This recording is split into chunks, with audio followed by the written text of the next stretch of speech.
Hello guys, my name is Amit Sani and I welcome you to this daily Hindu editorial video. And today is 6th of February, some important articles we would see here. And first of all, thanks a lot for this commenting. Whatever you say, I'm taking all your suggestions, all your criticism is invited. And all the improvements, I would try my best that I can include in my lesson. Okay, all the suggestions I would take. Thanks a lot for that. And life is 10% what happens to you and 90% how you react to it. There can not be a bigger reality, because it's a right statement by Charles Swindoll. Why? Because most of the times in the challenging situations, we are behaving in an emotional way, and things that hurt us, things that shake us, and some things which are challenging, and the stressful situations, negativities, and problems of fate, these all things, they try us to make a depress, and in that situation we react a lot. Always we feel pity about ourselves, and we don't think about the solutions. We don't behave like going with the protocol in those situations.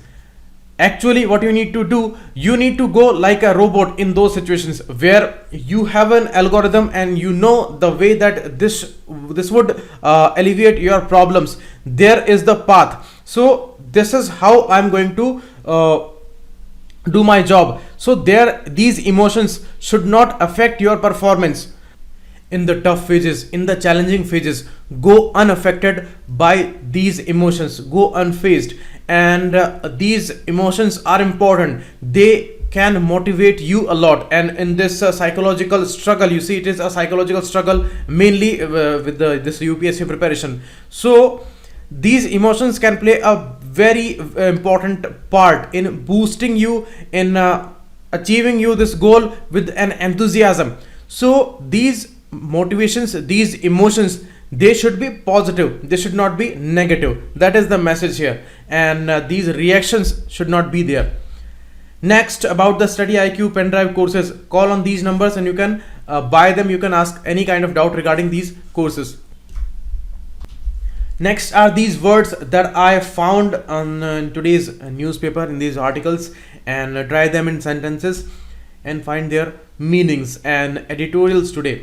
You see, two important articles are there today, and this one, cracks in the framework, is an article very criticizing for the government, and you can call it half political, but a main issue of institution that is covered under this article. And you see, sordid story of institutional decay in India, that is going on. And it is not for only this government, it is for all the governments of the past, after especially the 70s phase, when this era started with the emergency phase, when autonomy of these institutions became less important. And in this particular phase, where democracies are going through complex phases, and more troubles are there, resources are less, and claims are high, and sections, regions, languages, and particular inclinations, belief systems, they all are finding their space in the democratic sphere. And the political class that wants to accommodate all of them, because the main aim is the political survival. They are not here to bring change. They are taking these issues of change just to remain in politics and the political existence. They want to remain in the government always, and it is true for all the governments for all the world. That is the issue. But you see, in this kind of a phase where only aim is political survival, then certainly the issue of morality, the issue of uprightness, and the issue of appropriateness, and the issue of needs, and the issue of going on the right path of democratic way, and value system, and taking care about the sustainable future of the people of any country, these all values, they are sidelined because the main aim is different. There is a conflict of interest. Interest is political survival, and conflict is these kind of ideals. So how do we save them? Because without saving them, we cannot save our democracy, and democracy survival is important. So right information is needed, and right evaluation is needed. Who is going to do that? Institutions are going to do that. So this article is talking about the institutions and the rules and frameworks that is created by institutions, and what kind of future would be there without institutions, without rules and framework. Here the writer says, Ms. Chanda Chandok says that if we lead a life without rules, without any kind of framework, then certainly we cannot be sure of our future. There can be chances, there can be anything, unpredictable future would be there, and you see it is going to be a complete chaos. And the same remains true for the political class and the governments if they do not follow the path of rules which are created under constitution, under our particular governmental system and our democratic system. If they are not going to follow them, then certainly it is going to be a chaos. So the institutional autonomy and the robustness of institutions and very strong institutions, that is the ultimate need. And if we talk about the developed nations like Norway, Sweden, Switzerland, New Zealand, Australia, what is the most important thing about these countries? They have very strong institutions, very strong institutions, and that's why these countries are at the top of all the lists, all the progressive lists. So there is a reason that in the countries like India, where many groups are there, many issues are there, and the political class is very much ambitious, so that's why there is a pressure on autonomy of these institutions. They are not able to work with integrity, and they are working under some pressure. And the recent resignation of members of NSC, National Statistical Commission, that was again giving this evidence after RBI, Election Commission, and all these institutions, because these are institutions. Institutions should be the strongest in the democracy. That's how we save and we create a robust, vibrant democracy. And India is the example of vibrant democracy. But how long it will go? If things will keep going like this, and these institutions will be destroyed systematically one by one, then certainly we are having a troubled future. There is no question about that. There are allegations. This is a criticizing article, but you see, these are the possibilities. You can write them in the mains answer writing, that if this is the possibility, if these allegations are right, then certainly there is no doubt about the troubled future of India. Okay. Now the writer is giving here the example of life. If we lead a life without rules, then it's a chaos. And these institutions, they make formal and informal rules, and they give us the evaluation.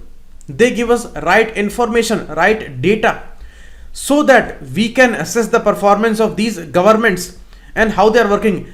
Are they any good for us, or are they destroying some of our ethos or some of our democratic values, constitutional values? Are these executive group and these governments, they are saving the democracy, or they are tarnishing the image, and they are putting democracy in danger just for their survival? That is the check that institutions are only able to keep. So that's why institutions are very important. And you see the major impact of the decay of these institutions, that is on the ordinary citizens. No one else. Ordinary citizens are going to be affected most and negatively. Political class, they have inexorable will to power. Always they want to remain in power. So who is going to stop them? The idealistic values, constitutional values, they are going to stop them, because they want to become arbitrary, and this arbitrariness is countered in the constitutional values like fundamental rights and all. Okay, so that's why these institutions are only going to check these things, and they are going to check this arbitrariness of the government. If these institutions are under danger, if the people are resigning from these important institutions like NSC, then certainly our democracy is going through a troubled phase. You see, when this quality check control, this particular task was given to NSC in 2006, And the major task as a quality control was to check that the data the government is producing, is that data right or not. That is the biggest check, and that is the most important check. If these are not able to give you this data, that these official information that is given by government, produced by government, is maybe right or maybe wrong, if they are giving these confusing signals, then certainly it is a trouble. And governments would always want to give and produce these very vibrant data that they are achieving a lot, and they have achieved all the targets, and they are doing very well. They will want to show these things in these official datas, so they may produce falsified datas. So it is the NSC's work to check this falsification or check this claim of the government. But now NSC says that we are working under immense pressure, we are totally ignored, so we don't want to work here, and only the people who are from the government side, they are only left there. And this I think 6-member body is now left with 2 members, and both are from the government. Now see, this is the issue that is so dangerous, that is alerting us in a way that there can be a chaos. When RBI's autonomy was under threat, that was the allegation some time back. Election Commission's autonomy was also challenged, and now the NSC, the most important one, which is giving us the datas. Okay, data manipulation is a very dangerous thing in the democracy. So that institution is again under threat. So these developments are negative. Okay, the same thing is discussed again and again with the similar words here by the writer. So we are not going to go into details here. The Charles Taylor's quote is taken, that institutions embody strong evaluations. That's how they can evaluate, because they have the datas, okay, and they have autonomy, they can work with their efficiencies. So that is the thing. And you see, institutions which stand independently of us give us standards what allow us to evaluate, the same thing that I discussed. Okay, now see, without institutions and rules, our life would be chancy. There can be chances, there can be anything, and unpredictable and fickle.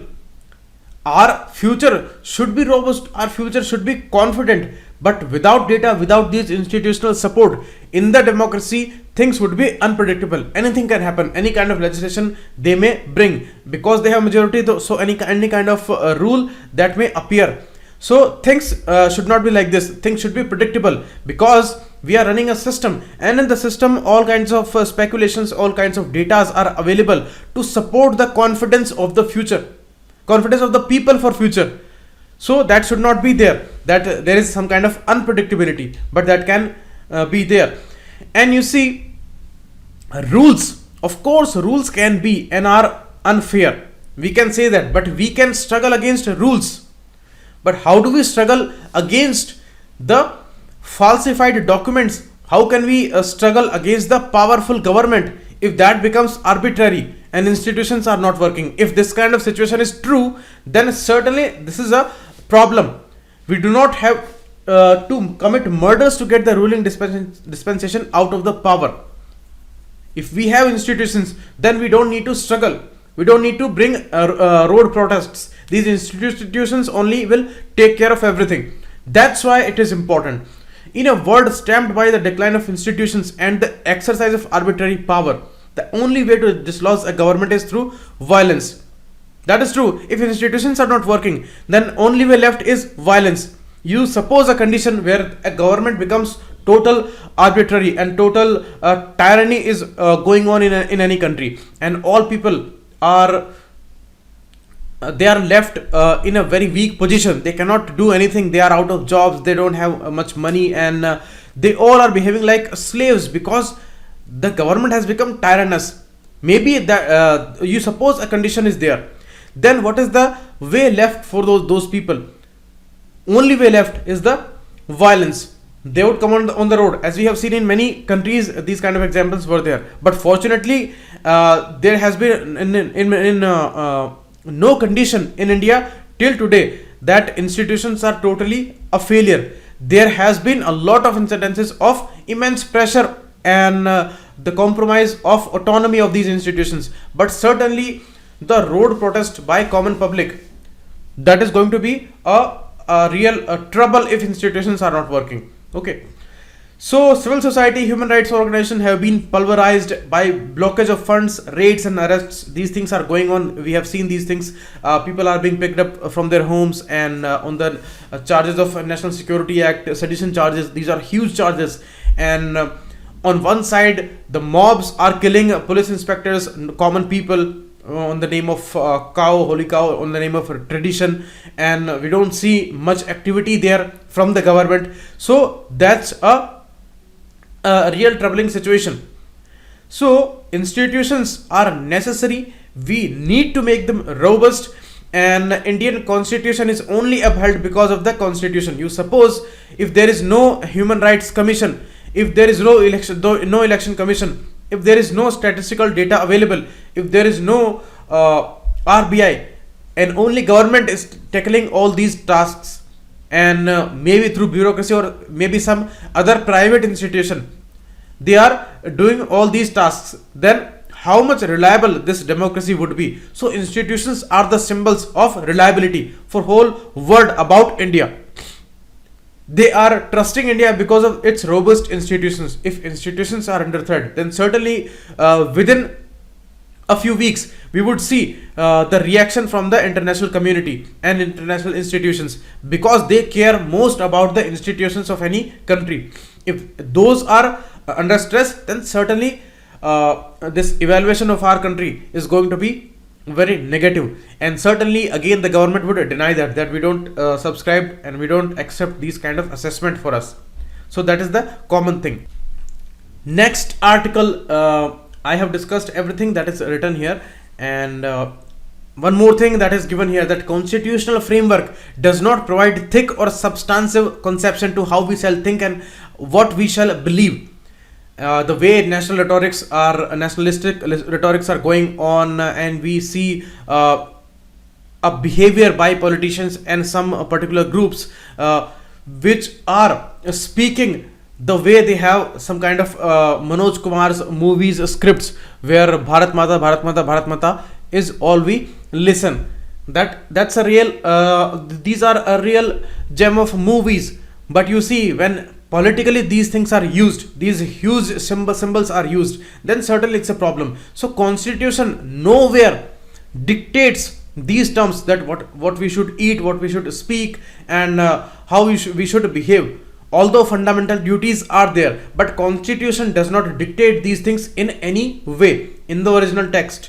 So that's why constitution should be upheld. And even B.R. Ambedkar has said that if governments are failing, then it's a very rare possibility that constitution is wrong, because constitution is the humanitarian document and it is based on a lot of experience and the learning from this world.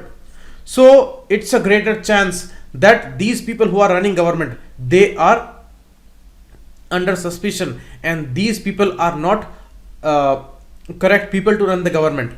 That may be a situation. These are real evils.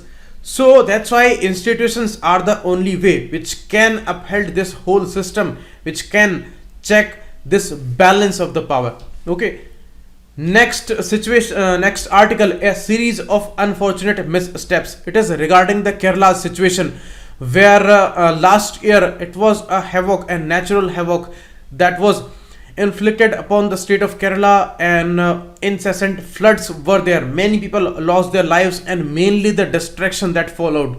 And half of the population, they lost their homes, they lost their properties and all, and everything, ecosystems, everything was devastated. They needed thousands of crores of rupees for the rebuilding all this whole infrastructure. But you see the missteps taken both by central government and the state government, and the egos and these political tussles and mismanaged diplomacy and the mismanaged steps, they are really troubling the common people of Kerala, and they are troubled. Now they are just looking for these hopeful solutions that some budget would be announced, some help would be announced, and they would be given this support by state or the central government. You see, this Pravasi Bharatiya Divas happened in Varanasi. There also one Kerala minister, he told this thing that we are waiting for the central government's approval, that we would be given bigger budgetary support or some funds, and we would be allowed to raise these funds. Because what happened in August 18 last year, UAE was ready to give some assistance to the state of Kerala, but they did not announce it officially. But due to some revelation by a businessman, Mr. CM Pinarayi Vijayan, he announced that UAE is ready to give 700 crore rupees to Kerala as an assistance in a disaster management. But it was the same day when center announced 500 crore rupees, and that was less from this UAE's announcement. So it was a kind of embarrassing situation for the center. So because of this announcement by CM, and that was not based on the official announcement of the UAE, that's why center was totally miffed, and this political tussle started. Even when this destruction was not completed in the month of August, they cried for the help from center, but that time center did not listen much about this issue, and the expected support fund that was in thousands of crores, that was not given by the center. And after that, CM announced this 700 crore rupees by UAE. So it's all a total embarrassing situation for center, and that's why now, because the center has enormous powers, and you see our polity is somewhat inclined towards center, that's why they brought this notification that we won't allow any foreign contribution here, and we won't raise the limit of raising money from these multilateral institutions like IMF and World Bank for the states. Kerala was demanding that you should raise this limit so that as a state we can raise funds from IMF and World Bank, but that was not allowed by center. You see, in 2004, tsunami came in the southern part of India, and it devastated whole southern coast of India. And you see, after that we did not learn much. Before 2004, it was possible for India to take this particular help from any other nation. They could solicit, they could accept any kind of help. Okay, so solicitation and acceptance, two things, those both were possible. But now after 2004, we aspired to become the permanent member of the United Nations Security Council, and we did not want a particular image for India where we are taking assistances.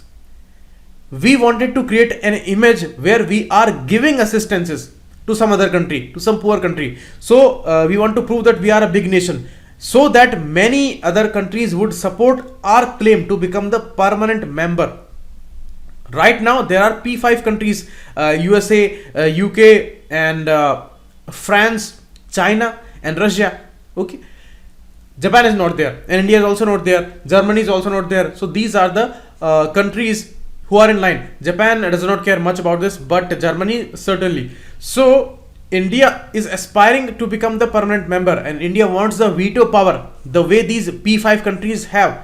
But other countries, they have problem with this veto power. They don't want this veto power to be there even with these P5 countries. So why they would support India's claim for this veto power and the permanent seat in the UNSC? So there were two misconceptions among India's political class. They thought that all countries would support India's claim for this permanent seat, and they would also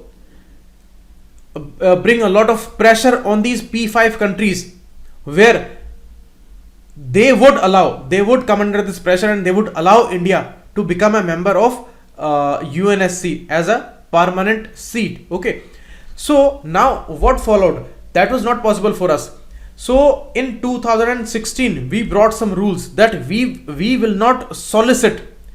We would not ask any country for the help, but we may accept the foreign contribution in the terms of disaster management, that is possible. So it is all up to the center that what they are going to allow. So now Kerala has no option. Center is helping less, and foreign contribution is not possible. Funds from multilateral institutions is not possible. They are not raising the limit. So what does Kerala do? So they are all dependent on the center again. So it's a political tussle that is going on, and it is the mutual suspicion that is going on, and the cooperative federalism idea is totally under peril. That is not working. What is working here? That is competitive federalism. And you see where governments are similar both in center and the states, their things are fine, but things are always troubled where center and states, they are having different political governments. So that's the issue, that's the trouble. And you see, we need to move towards cooperative federalism from this competitive federalism. Competitive federalism is a negative thing, and cooperative federalism is a positive aspect. So only cooperative federalism can run this country. Otherwise, it is not possible. That's why Britishers, when they were leaving, they said that the country called India is not a possible idea. Because this is divided on many grounds, and you see, cooperative federalism is the idea that can save this country. It can appreciate the diversity, and it can appreciate the regionalism, language, and all these issues. Otherwise, this diversity would become differences, that would turn into differences. And I always say difference is a negative word and diversity is a positive word. Okay, so this tussle should be solved so that the poor people of Kerala, they are supported and they believe in governments. Otherwise, it's total flop show for the people to elect these people and to elect any kind of democratic establishment. Okay, next, you see, this is all given here that I discussed with you in detail, and these are the same points. Okay, you can write these points and you can take the PDF. So in the exam time, it is going to help you in this situation. And undoubtedly, the situation is a tragedy of errors. First, it was the error by center, then the state, then again the center, and these particular issues are going on. And these are not mistakes. These are intentional deeds. And nobody is fair. That is the issue. Only the people are troubling. So now come to the facts.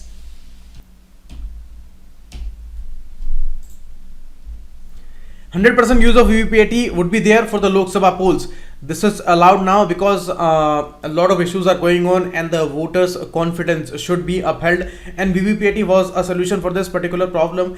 And many issues are going on regarding the EVM, and again when these political exams or the elections are approaching, then again they are raising this issue of the tampering of EVMs and all, and the security of the electronic voting machine. They are demanding that these paper ballot system that should come again, and EVM should not be there. But now the decision is that VVPAT would be for whole nation. Otherwise, the problem is of the logistics and the problem of the procuring of these machines, because it is not possible for whole country, but now they are going to procure them. And the staff is also a big problem, because EC cannot deploy whole staff. It has not that much capacity, so they are going to arrange that. Next issue regarding the bullet train that was announced way back in 2017, and the country was Japan with us regarding this. They gave us the loan for this, and now the environmental minister Harshvardhan, he was a chairman of a panel. They have given this wildlife clearance to the Mumbai-Ahmedabad high-speed train corridor. You see, one Thane Creek Falcon sanctuary is there near Mumbai. There is a place called Thane. So it is an area of Western Ghats that is always environmentally, ecosystem-wise, very much sensitive. And in this particular area, we need to protect environment. That is our ultimate need, and without environment we are not going to be having a sustainable future. We won't be able to survive. So this tussle is always going on between safeguarding the environment and the economic progress of the country. But you see, economic progress can find other channels and any other measures, but environment will not spare us. And natural disasters, they are showing us again and again that that humans as a species is not that much capable that they can tackle nature. But here you see these clearances are always controversial, and two important committees were there. One is Kasturi Rangan committee and one was Gadgil report regarding the Western Ghats. Those both remains very crucial here. Now when this wildlife clearance is given for this bullet train project, so this sanctuary is in trouble. And one more, Sanjay Gandhi National Park. So I'm giving you a map question today. Find both of them and find all these protected areas specifically in the states of Gujarat, Maharashtra and Karnataka. Many protective areas are there, and this is the area of Sayadri or Western Ghat, and the coast also, Konkan coast and the Malabar coast, which is there. So find these areas and find these sanctuaries. And now this bullet train project, it is going to be completed by 2022. So the fast work would follow from now, and this clearance has been given, and it may bring a lot of problem. They may ask you regarding the stoppages of this train also, and the length is total 508 kilometer. In this 508, 156 would run through the state of Maharashtra and 348 would run through Gujarat. Okay, go to the map for this and find these. Now the Ayushman Bharat, Union Minister launched Pradhan Mantri Jan Arogya Yojana app. This Jan Arogya Yojana is an important component of this Ayushman Bharat, that is a national health protection scheme, or famously it is called Modi Care. So this Modi Care is a game changer in India if it is executed in its entirety, and whatever that is promised, if that is fulfilled, then certainly nothing can be better than this scheme. And one agency, implementing agency, National Health Agency, was created for this. Now they have changed this agency and they have converted it to the National Health Authority. So it was the inaugural session of this authority also by this minister, Union Minister JP Nadda. So he launched the app and the inauguration of this newly constituted National Health Authority, and it is all coming under the Union Minister, the Ministry of Health and Family Welfare, and it is the flagship scheme of this ministry. And you see, all disease, communicable, non-communicable disease, all challenging, crucial health conditions, they all will be covered, and wellness centers would be created. Where they are going to be created, you see, I have told you in the past regarding this hierarchy of these health institutions. Sub center is there in villages, and in 2, 3, 4 villages combinedly there is primary health center, and above them on the community level there is community health center, and above them there is district hospital. So it is on the top. So referrals are done according to this hierarchy. If anybody is not treated in these district hospitals also, then he is sent to tertiary care hospitals, maybe AIMS or some other bigger hospitals. So now in this PHC and CSCs, they are going to upgrade them and they are going to convert them into wellness centers. All these diagnostic laboratories are being built up and under these, and all this upgradation is going on. Okay, and it is all under the Ayushman Bharat scheme. Next, regarding the government subsidies, you see in 2012-13 the subsidy percentage was 18.13% out of the total expenditure. It was so huge, and at that time mainly the petroleum subsidy was the biggest one. Now when this crude prices fell, and at the same time government brought this subsidy numbers to very low level. They did not give much subsidy on the petroleum products and other food subsidies and all. So in 16-17 it was at the lowest level, and now it is again rising. It is the election year, so the percentage today is 9.83% out of total expenditure. So that's the thing, and the major chunk is taken by LPG dole.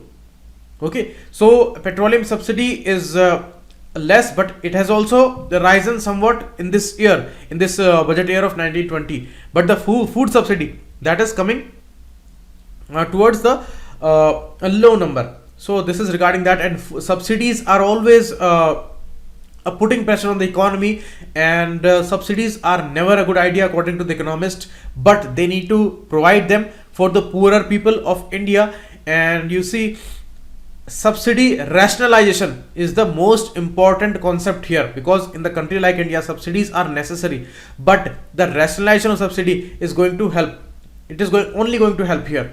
So that is the main idea under this fiscal consolidation measure also, because subsidies are huge expenditures and they don't provide much outcome.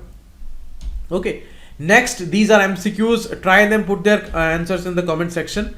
And the mains question that I gave to you yesterday, try to write them, write that in with the different angles, because it's a crucial issue. Some crucial issues are there, like the weaker sections, gender issues, poverty, and disease, and these intolerance debates, social issues. These are some specific and a limited number of issues, and all the essay topics, they are actually somewhat related to these concepts only. So try different essays on same topic, so that the privatization issue, education issue that I gave to you yesterday, try to write a different angled essays here. Okay, so that's all for today, and the PDFs I'm going to upload here on this Facebook group of mine, IAS Amit Sani Group for IAS Preparation, and on this Telegram channel also. Thanks a lot. Keep watching. It was Amit Sani.